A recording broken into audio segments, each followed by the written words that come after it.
Him. Good morning, Coach. What kind of things or areas of the game are magnified when you're trying to win and close out a game on the road? I think two things. You got to take care of the ball and you got to rebound. Then you have a shot. If you're turning the ball over on the road, it magnifies. And if you're giving up second shots, second shot kick out threes, then you got a problem. But you got to give yourself a chance every time you come down the floor on the road. Tom Caker. Hey, Fran, good morning. Wanted to ask you about Michigan State. They seem to be kind of the classic Izzo team that's getting better as we get closer to March. Yeah, I mean, I think you knew what they would be. I mean, he's always going to have them ready. They're always going to play defense. Walker's one of the best players in the country. They have a great backcourt, a veteran backcourt. I think Malik Hall is somebody that I've always had a lot of respect for. I mean, we recruited him hard, and uh, he just keeps getting better, and he's really playing like an established star in our league. They've got size. Akins can shoot the ball. They got guys coming off the bench. They can rotate three bigs, all of whom are effective. And they're going to be physical, and they're going to defend, and they're going to run. Tyler Tashman. Fran, I hope you're doing well. There was a lot of schools in high school or when Tony Perkins was in high school, there was a lot of schools that didn't take a chance on him. Why did you? Well, to me, it was a no-brainer once we saw him play live. Uh, he's one of those guys that kind of jumps out at you at first because of his speed and athletic power, but also his competitive instincts. I saw him the summer before his senior year. I don't know what would have happened before that. Uh, and I saw him. I told you before at an NCAA event. He played at a very high-profile high school. He played for a very high-profile coach. He was an Indiana All-Star. I didn't think it was uh, a stretch by any. To me, it was a no-brainer.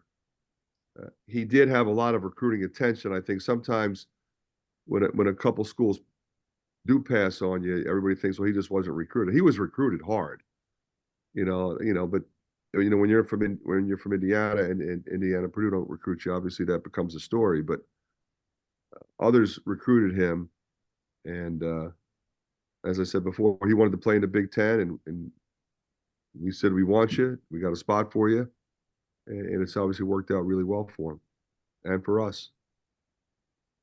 Elliot Clough. Fran, I know the Iowa women have played on Peacock, the streaming service, quite a bit this season.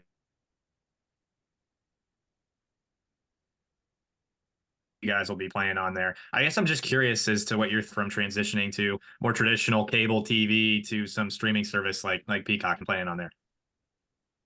Yeah, I don't pay any attention to it. We're going to play the game. Whatever it's on, it's on. Tom Caker.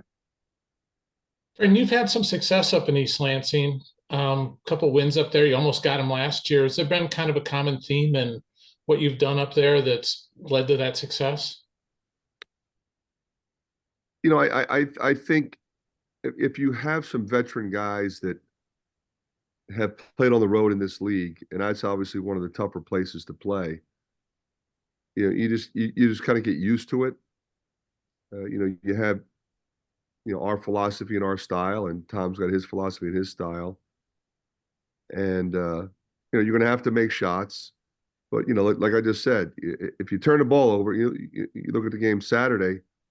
Now that was at Michigan. It was a heck of an atmosphere, obviously in-state rivalry. Michigan played great, but they turned it over 22 times.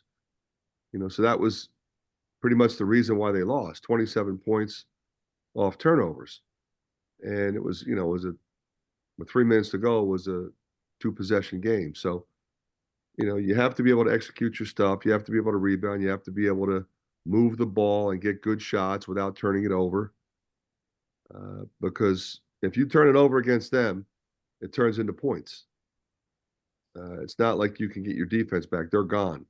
You know, it's the speed that they have on the perimeter.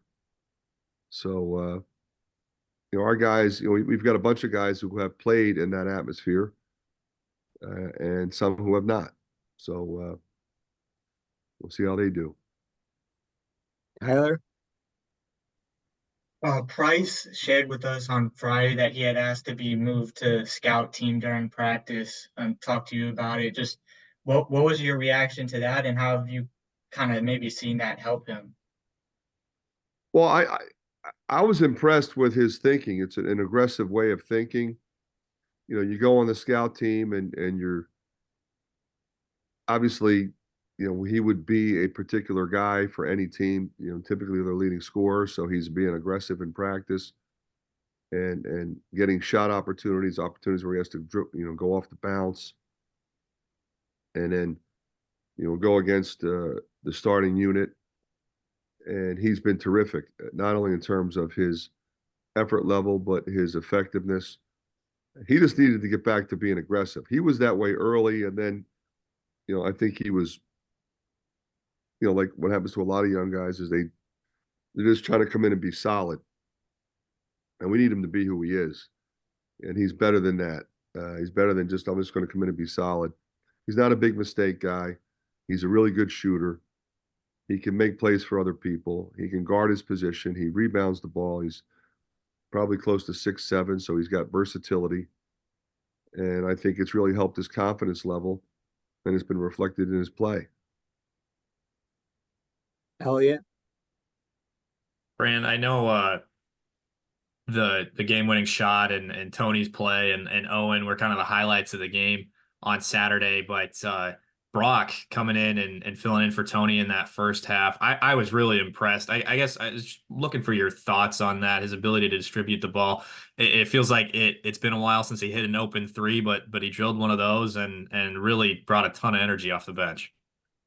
He was terrific, and obviously I hoped he would be that way when I put him in. He's been practicing well.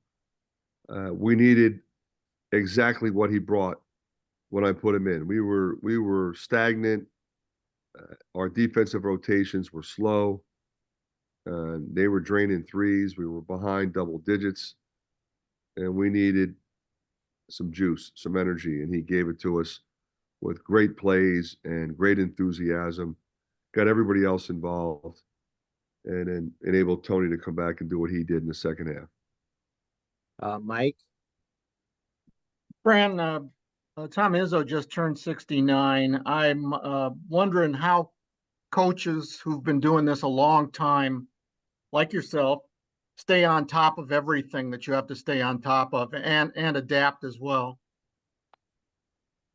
You know, it's one of those things, Mike, where, you know, we don't know anything else. You know, we got into coaching right out of college and grinded our way up in the coaching profession.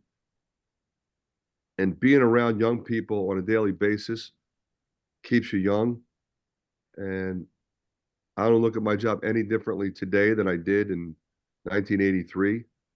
I know that sounds weird, but it's the truth. You know, we come in and we try to figure out how we're going to get better. How are we going to get each individual better? How are we going to get our team better? How are we going to prepare for our next opponent? What are we doing in recruiting? How are our guys doing academically? Is there anybody that's struggling? Is there anybody that needs help? Is there anything going on in their lives that might need to be addressed? And then you just continue to go to work. And it sort of never ends. It's like, even when the season ends, the job doesn't change. You know, you go right into off-season recruiting or off-season workouts and now we have portal recruiting, and then we have summer recruiting for high school kids.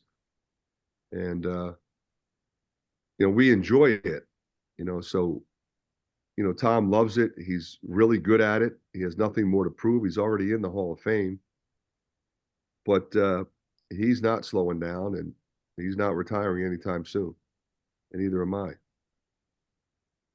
Tyler, Yeah, just wondering you know, the opening little stretch where Wisconsin had a handful of open threes, just what you saw not go right defensively. It was our rotations. You know, we were doubling, and that's a dangerous thing against them because their post. A lot of times you double the post, the guy's a bad passer. Those two guys are not.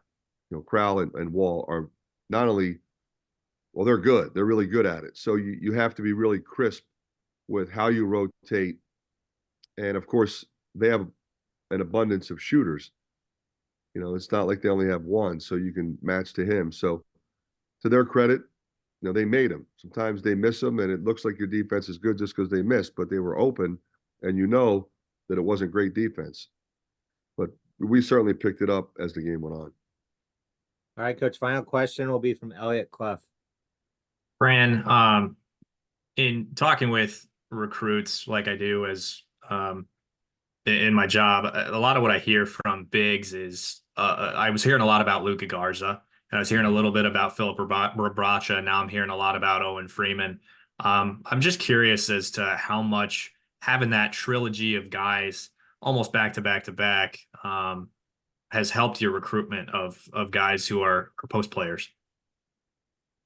Well, there's no question that it helps when you have, going back to who you originally brought up, Luka Garza, and I would put Adam Woodbury into that category. For some reason, people don't bring him up the same way. One of the greatest winners that ever put on a Hawkeye jersey. He just didn't score as much as the other guys, but he impacted winning equally, if not more. So, we utilize our big guys the right way. We highlight them. If they're gonna play beyond college, they have to be more than a low post player. So you've got to get them running the floor. You've got to get them playing out on the perimeter. You got to get them comfortable making plays off the bounce. And that's what young guys want the opportunity to do. They want to play the game. They want to play the game in the open floor. They want to play fast. So, hopefully that will continue being a positive as we move forward in the recruiting process. All right, perfect. Thank you, Coach. Thanks, guys.